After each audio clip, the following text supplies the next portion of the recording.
In the last episode, you saw that Ken and I were able to salvage our condemned deck. But we still need siding here before we can get insurance.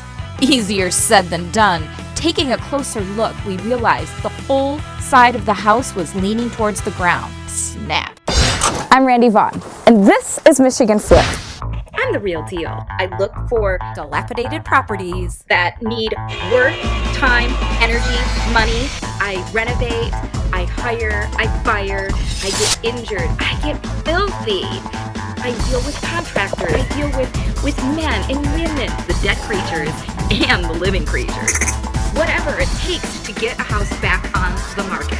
And I share my experiences with you. Why? If I can do this, you can do this.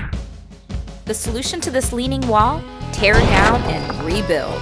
But this work in progress leaves an open hole to the yard for days.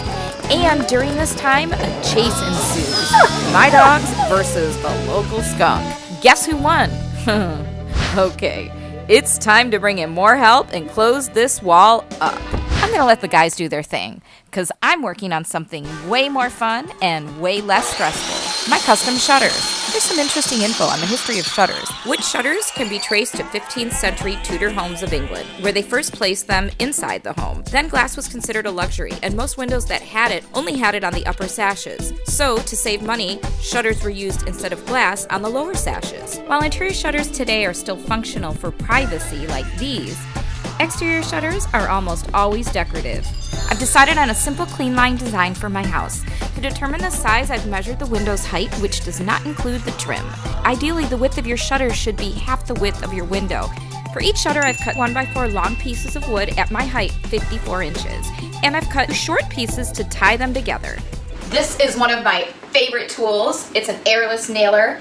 And for projects like this, it's perfect. I just put some 1 1/4 inch nails in. I'm going to nail the crossboard for my shutters. I'm gonna nail it on the front and the back.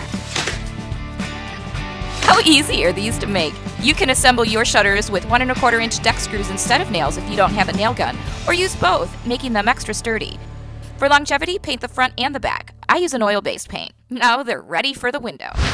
Speaking of windows, I'm having a row of them installed on my new garage door. My name's Chris, and I'm the owner of Proper Garage Doors. We're putting the window frames in. We're happy to do any garage door work you need. I used to do it for 7 years working for another company before I went on my own. These just get installed right into the door. They basically just cut the boxes out, put the frames in, and we have windows. So I've cut thousands of windows out. We have awesome prices, the best in Michigan actually. Thanks, Chris. Well, this was my garage, and this was my house. Let's take this walk again. My cost for the door and the windows, $565. Proper Garage did both. For about $150, you can upgrade your own garage door with windows. The house isn't finished yet, but I'm hoping it's enough to qualify for insurance. That back wall section costs us $450, and unfortunately, there's a strangely placed wall fixture that still has gotta go. I'm really glad to have this wall closed up, but the washer and dryer are in the kitchen? Ugh, that's a whole other episode. Hello? Hi, Danielle. No, you didn't wake me up. Oh, what's up? Oh. Okay, cool.